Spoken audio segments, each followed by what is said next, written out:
I move forward to the textile wet processing, talking at first about the woven and knitwear process, and then we'll come to the denim process. So usually in woven knitwear, we have pre-treatment, then we have dyeing and printing, and then we have finishing. And these red processes are the processes which consume energy and water. Others do not consume too much energy, only electrical energy, for example.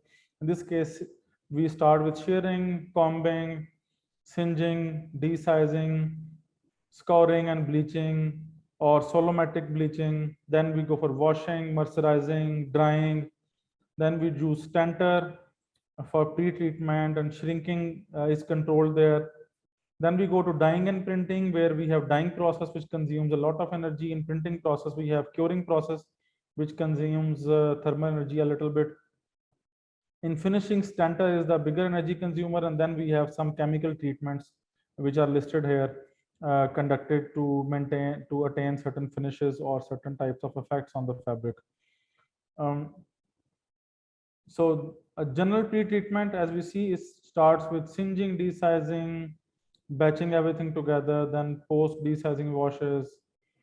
This is for open weights, and then we have scouring, bleaching, washing, dyeing, and if cotton dyeing is required, then we also do mercerizing. I will go into details of each of the process.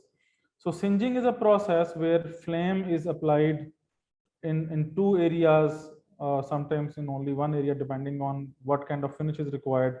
So direct flame is applied. So fabric roll, if you see the schematic diagram above, the fabric rolls over these big rollers, and the burner burns extra fiber on it, provides luster. So direct flame is applied, and passing fabric over heated copper plates or rollers is also done. So going through the heated rollers, the fabric attains a certain finish. Energy efficiency options here are usually controlling the flame size. If you remember that we did this in the textile company case study as well, that their flame width was more compared to the fabric width. So, and then fabric roll speed can also be controlled if we are going too fast or too slow. If we go too fast, we don't attain the quality. If we go too slow, the fabric gets burn marks. So variable flame width can be explored. It requires a little bit of investment. Burner efficiency, nobody looks at it generally, but if we do a stack analysis, for example, look at the bottom, there was a machine for which we did a stack analysis, and the oxygen quantity was very high.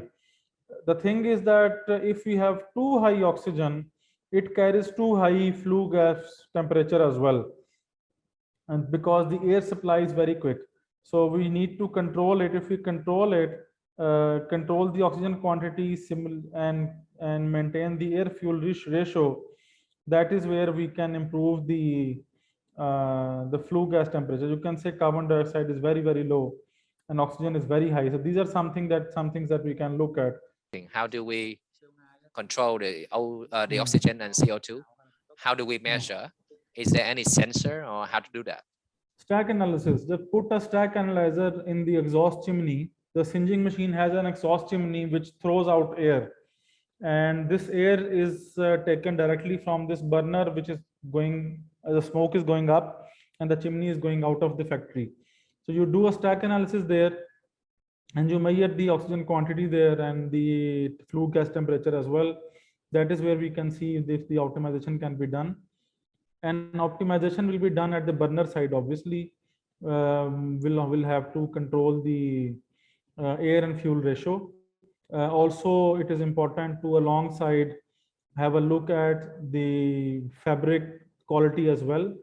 Sometimes the burner itself is an inefficient one, so it is not really possible to adjust oxygen to a greater extent. In that case, we have to review if the burner needs to be changed, if the blower needs to be changed, for example. And then there is cooling water going in, which goes through these heated copper plates or rollers over which the fabric is rolled over, and these have to be cooled down to maintain temperature as well. This cooling water is clean, it is non-contact cooling water. and it can be directly recovered without any further filtration. So, and it is warm, so it contains some thermal energy as well. And if we have a nearby process which requires hot water, we can feed it there, and then the energy requirement there can also be reduced. Um, and then we have a quenching bath. You can see on the right hand side of the schematic diagram, after the burners, this quenching bath then cools down the fabric, and if we have size applied on this fabric earlier, this quenching bath also serves as a desizing process. So desized and quenched fabric then rolls out here through these drums, which are then draining the moisture as well. So these are the usual options for energy efficiency improvement in singeing.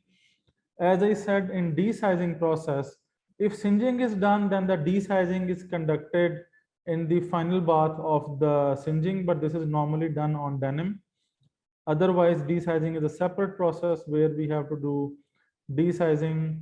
The desizing can be done using enzymes. So for if we have starch-based sizes, then we can use enzymatic process where we need to control the process parameters. Oxidative desizing is very rarely used, which uses hydrogen peroxide or caustic soda. It is very, very rarely used. You can say that it is almost obsolete. Then acids are used if we have synthetic sizes. For example, sulfuric acid or hydrochloric acid can be used. Then we need to have washing after this. For example, especially if we have acids used for desizing, we need to do washing processes to normalize the acids over the fabric and then also clean the fabric. So this washing is a little extensive. That is why you see the machine is a bit longer, which passes through washing and then also passes through at the end drying drums as well. So in drying drums, then we also need to heat up the drums through steam. That is somewhere also where the energy savings can come in from. So usual options here are wastewater heat recovery. So because the washing wastewater is hot, is heated up, and then we can also insulate the hot water baths. We can optimize the process using the pH, temperature, and speed automation. So you need to put 2-3 sensors there. So measure the pH of the bath. If the size is being removed too much or too low, for example, according to that we can reduce the speed, or we can control the temperature parameters as well. If we have a drying process at the end, where we have just like this one, where we have steam rollers, where the steam is going through the rollers and coming out as condensate, this is where we can also install a moisture sensor which measures the moisture of fabric at this end, gives a feedback loop to the steam rollers that the fabric is over dried or under dried, and according to that the fabric rollers can increase the steam intake or reduce the steam intake. Then we have different methods for bleaching. Usually hydrogen peroxide is the most common one being used, but we also have sodium hypochlorite for this is used mainly for chlorine bleach layer. We have sodium chloride, sulfur oxide. So different types are used, but hydrogen peroxide is the most common one which is used usually in bleaching, especially for the non-denim. We have again wastewater heat recovery here, because bleaching process is hot process.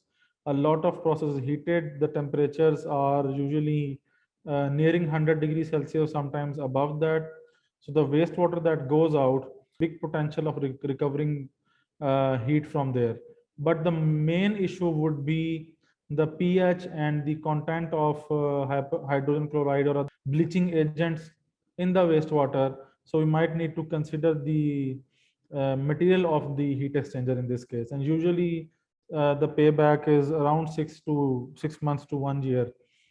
Then we can also improve the heat exchanger material inside. For example, if we have mild steel or other kind of ferrous materials, we can consider switching to stainless steel, which provides quicker heat exchange and has longer life. It also reduces corrosion, so and also improves heat exchanger efficiency. So consider doing that. Also, one issue that we see often is that heat exchangers of these machines are leaking, where we have too high or too low pH, or the clogging also takes place. The stainless steel heat exchangers provide a lot of protection against that, so a lot of maintenance cost also reduces here. So massaging process is a refining process which improves tensile strength, provides dimensional stability, and also improves absorbency of the dyeing process. So for this we use sodium hydrochloride bath usually, with heat treatment under tension or sometimes without tension as well.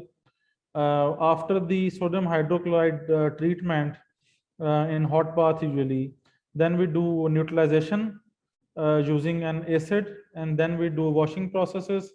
If you see the schematic diagram in the bottom, you will see that it's that on the left hand side is an entry device, and then it goes through different processes. We have at the end a drying process as well, this vertical tower, which then dries the fabric before it leaves this process. And again, these drums usually are heated up by steam. So steam goes in and comes out as a condensate. And these in older machines there's no control. You can either switch on the steam or switch off the steam. But if we have a moisture sensor again at the end of these drum rollers or in the middle of the processes, we can optimize, give a feedback loop to the solenoid valves of the steam drum rollers, and then we can control the steam intake as well. If we control the steam intake, we can reduce significant amount of steam intake. So there is one vendor which is supplying these equipment, importing this from Germany, from Europe, supplying this equipment in Pakistan, and it has been claiming 14% steam savings. Obviously, the calculations I have seen, the factories say that they don't have steam flow meters here, but their feeling is that it is saving more than 14% of the steam. But there are no actual calculations being done generally. This is being installed everywhere. Best thing about it is that it provides process control and quality control, and along with that, obviously, then provides savings as well. So this is something to be looked at. Ammonia is used very rarely in moisturizing process, but this is also used in some areas. Then if we are using sodium hydrochloride, what happens is that we have a strong sodium hydrochloride solution that goes in, which has high strength. And then after doing the moisturizing process, it comes out as a weak sodium hydroxide solution. Some factories drain it, it goes to the effluent treatment plant, and then you need to normalize this using acids in the ETP. Some factories just put it back into the first bath, this reroute it into the first bath, so that they use some of this solution. But the best way is to recover the caustic using a caustic recovery plant. There is another way that the moisturizing wastewater can be reused in scouring process. And then if you don't have a caustic recovery plant, so it can be used in the scouring process as well. So do look at these inter-process reuses, which actually saves energy as well as reduces water consumption. I can show you one case study that was done by IFC, that this one factory actually installed a caustic recovery plant where the weak caustic from moisturizing unit is coming in. There is steam also applied to this process, and cooling water is going into this process. We have recovered caustic back to the mercerizers. We have vapor condensate out. That also goes to the mercerizers collected from top. Hot water and steam condensate goes back to the boiler and wet processing units, depending on where it can be used. And so they are able to use sodium hydroxide, able to recover 24 to 30 Bume, which is quite high strength. And H2SO4 consumption is also reduced at ETP, where they had to normalize this alkaline solution. And then hot water is available to be fed to the processes, saving a lot of steam as well. Calculating all these savings, the return on investment is less than 3 years in this case. Then we, once this pre-treatment is done, we come out of it, and then the material has to be dyed. Dyeing is done on twin, yarn. So twine is when the cones are dyed. Then we have yarn dyeing, where the open yarn is dyed for the denim process, for example. Fabric dyeing and garment dyeing is also done. All these processes can be divided into two types of processes. One is batch process and one is continuous process. Continuous process is the one where we keep on feeding fabric from one end in form of rollers, and on the other end the fabric keeps coming out. So these processes are normally done on longer machines, where we have the dyeing process, and then we have the washing process, and at the end we have the drying process as well. Usual techniques are gel dyeing is used for artificial fibers. Pigment dyeing can be used with binders, also not used very commonly for cotton. Diffusion dyeing, exhaust dyeing, ozone dyeing, there are different methods done. Ozone can be used on indigo or black sulfur fabric. And if we are using ozone machines, there's upfront investment required in ozone machine, in ozone generator, and also safety training of workers also needed, because with ozone we also get some health and safety hazards as well. There's also cellulose fabric dyeing, where we need reactive dyes. The temperatures are around 65 degrees Celsius, and machines work at atmospheric pressures. Synthetic fabric or blended, the dispersed dyes are used normally here. The temperatures are above 100 degrees Celsius, and the machines also need to be pressurized in this case. Then we have these discontinuous dyes, where we have different kind of machines. I will go show you going forward. We have semi-continuous as well as continuous dyes. So usually first step is a coloring agent is dissolved in a dye liquor. Dye stuff then diffuses into the liquor, and then we have a dye bath. And then through a certain process, either batching process or a continuous process, dye stuff accumulates on the surface of the yarn or fabric. It depends on the quality of the dye stuff, the affinity of dye stuff, fixation rate of the dye stuff, for example. Then it comes to the penetration. So the dye has to be provided enough time that it penetrates the fiber of the yarn or the of the rope or of whatever material we are dyeing. So it is important that that it has the absorbency available. That is why then we are doing the mercerizing process earlier as well. Sometimes salt has to be added to overcome the electrostatic surface barriers here. This process needs heating, normally over 100 degrees Celsius, but also depends on what kind of material we're dyeing, ranging from 65 to 70 degrees, going up to 130 degrees as well sometimes. And then fixation of dyes is required, where the further heat is provided. Some auxiliary chemicals are added here to improve the fixation of dyes. And if we have high fixation dyes, we might need less heat here, and we might need less number of baths here as well. There are two common main factors that have to be kept in mind when we're looking at the dyeing process. One is the liquor ratio, and second is the fixation rate.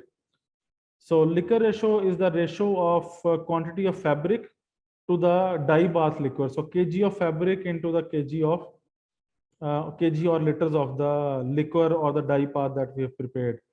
Our aim is to achieve low liquor ratios.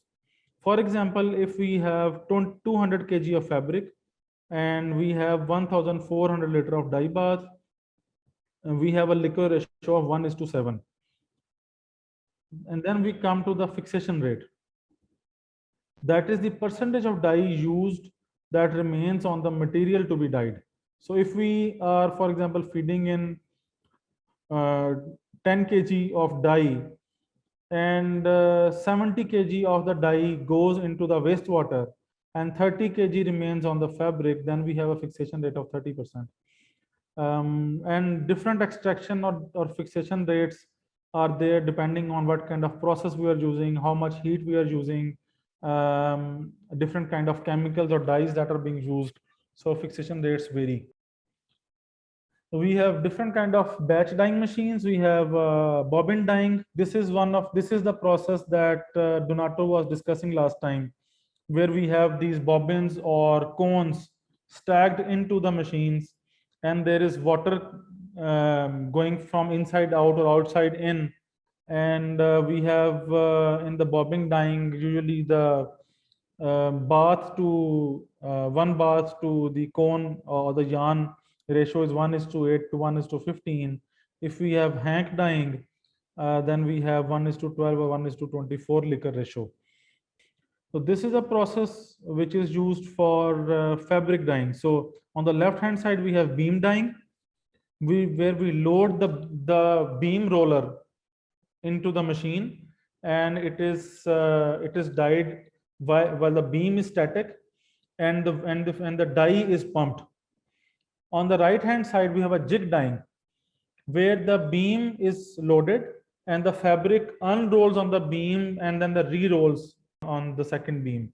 It goes through a static bath of dye. So on the left hand side we have static beam and the dye is moving. On the right hand side we have a static dye bath and the fabric is moving. The liquor ratio of the jig dyeing is 1:3 to 1:6. It's good liquor ratio. Beam dyeing on the left hand side has a little bit higher liquor ratio. All these processes, this process again, as explained earlier, needs electricity and also needs steam for heating up the process or the dyeing bath. Then we have winches. These are most commonly used in knitwear, especially where we have these dye baths in the middle, and then we have this fabric, which is this knitted fabric tube, which goes through this. For example, this winch has 3 openings here to see how it is going, and then we can load multiple rolls here. They go through the bath.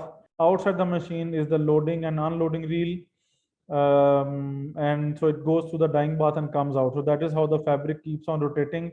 The fabric is loose inside the dye bath, so there's high tension on the top where it is on the fabric, where is it on the rollers. The fabric is on the rollers. In the bottom, in the dye bath, the fabric is loose. It is provided enough time to stay inside the dye bath to be dyed. The liquor ratio here is also very high, 1:15 to 1:40 liquor ratio.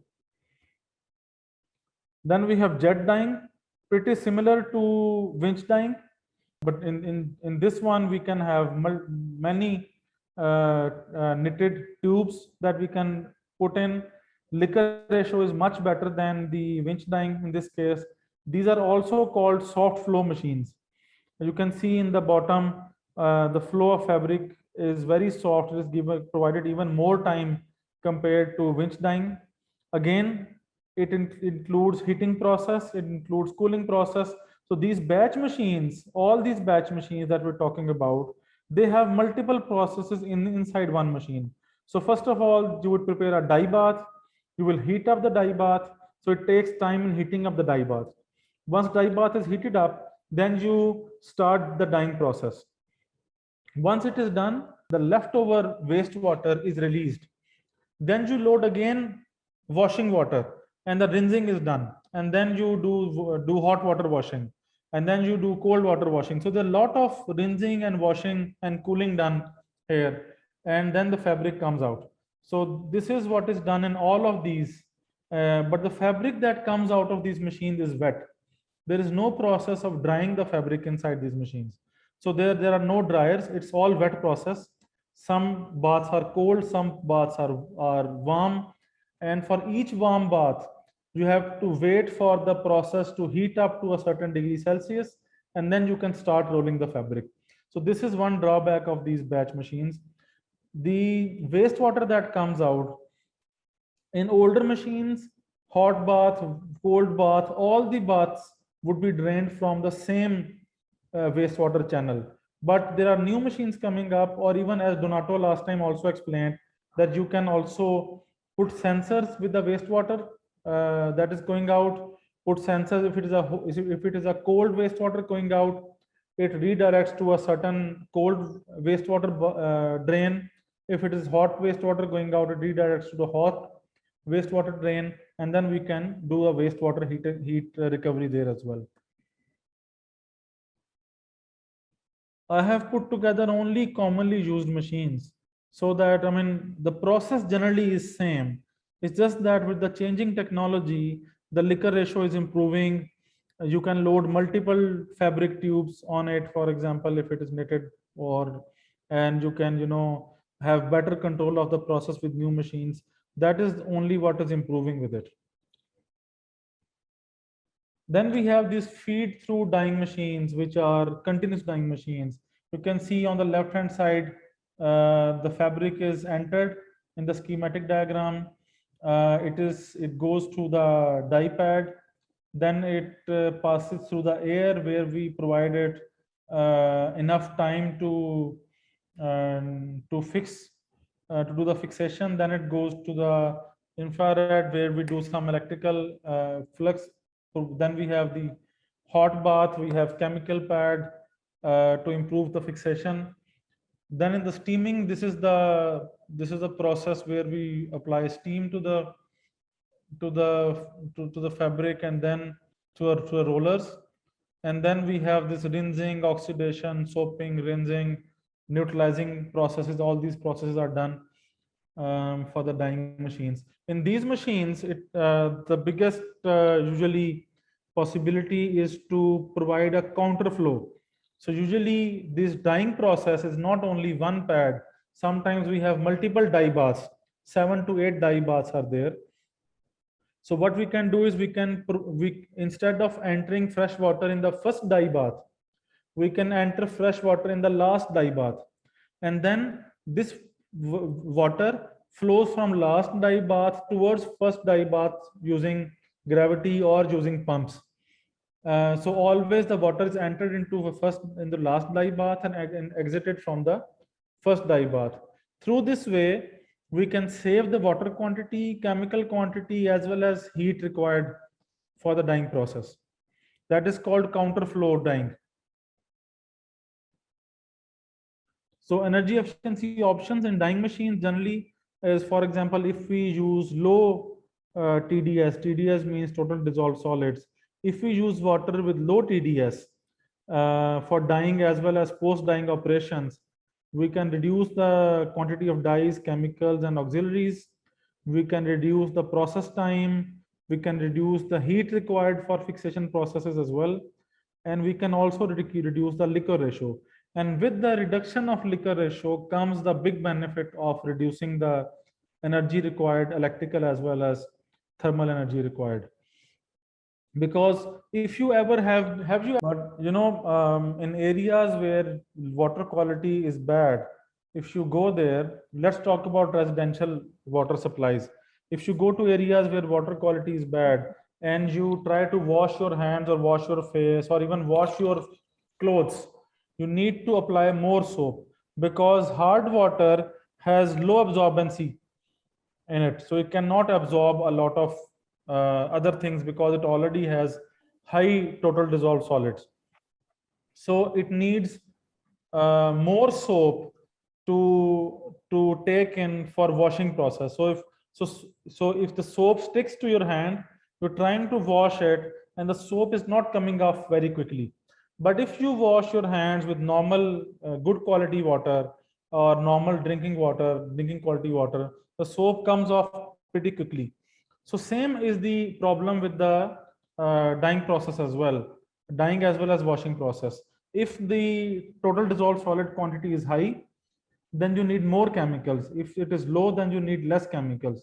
So best practice is to use reverse osmosis water for the dyeing process, where the dyes get absorbed in the water very, very quickly.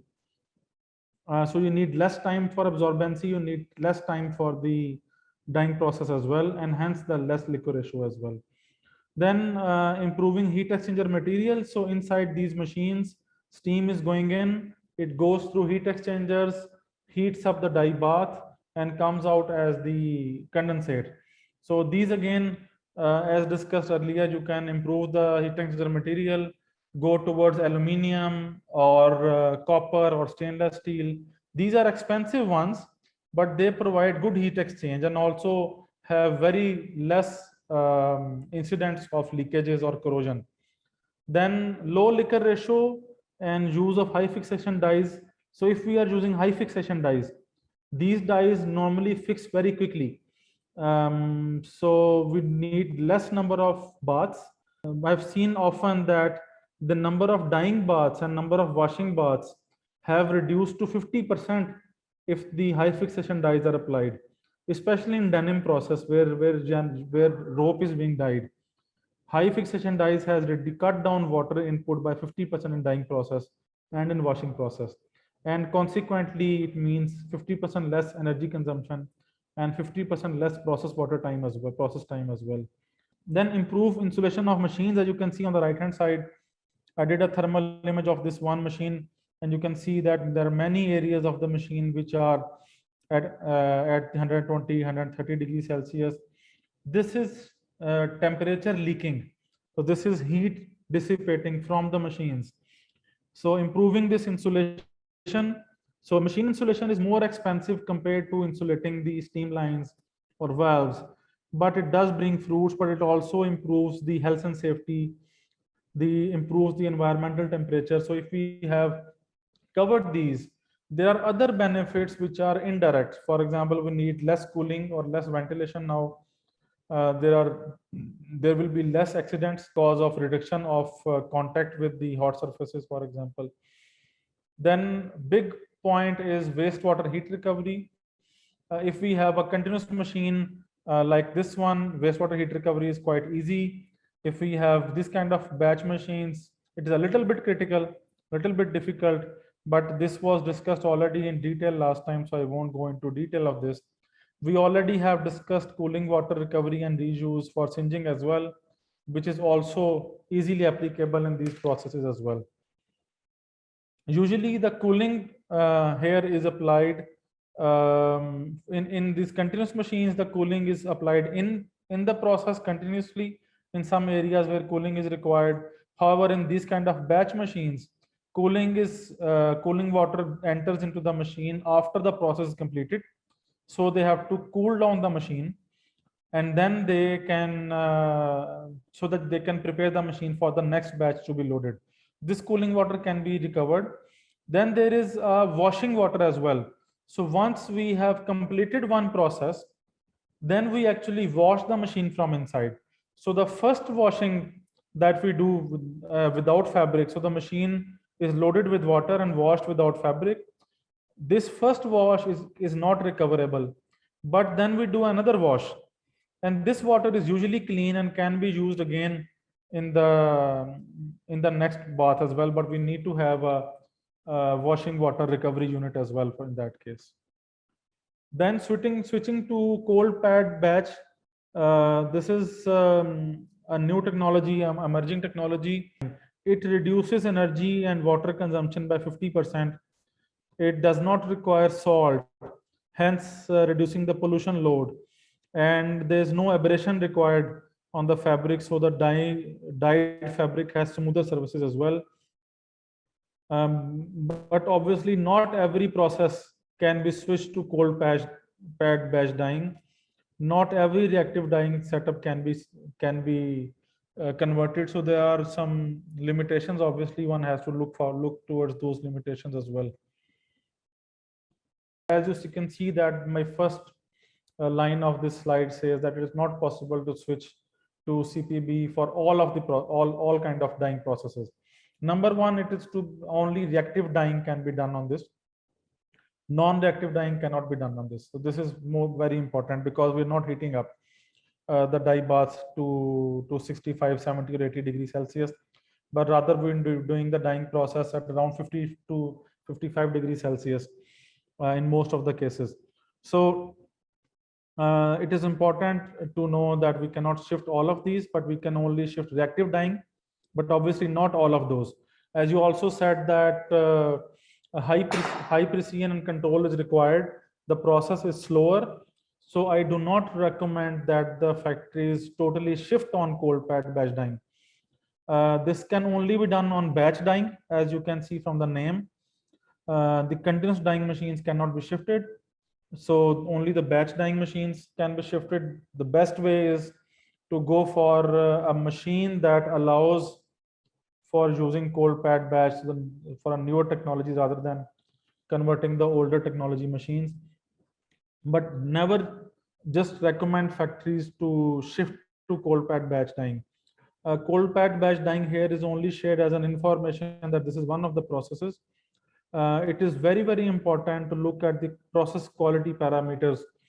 And when we are shifting on cold pad batch dyeing, it is recommended that we share with the machine supplier or the process modifier the quality requirements, the type of chemicals we're using, the quality parameters, functionality parameters of the fabric. We provide this information to the machine supplier, and then we do a detailed discussion on the technical feasibility of this process, because this is not very easy to do, and you need also more skilled workers and more precise automated controls here. And also being energy auditors, and if we don't understand the process parameters as such, my recommendation would be, rather than asking the factories to shift to it, ask them if they have ever considered shifting to cold pad batch dyeing, and what are their opinions about it, and which of the processes, which of the fabrics they think can be shifted. So rather than suggesting, I would say put it into an inquiry phase so that we have a discussion around it rather than putting it as a recommendation. So far, I have never put it as a recommendation to any factory.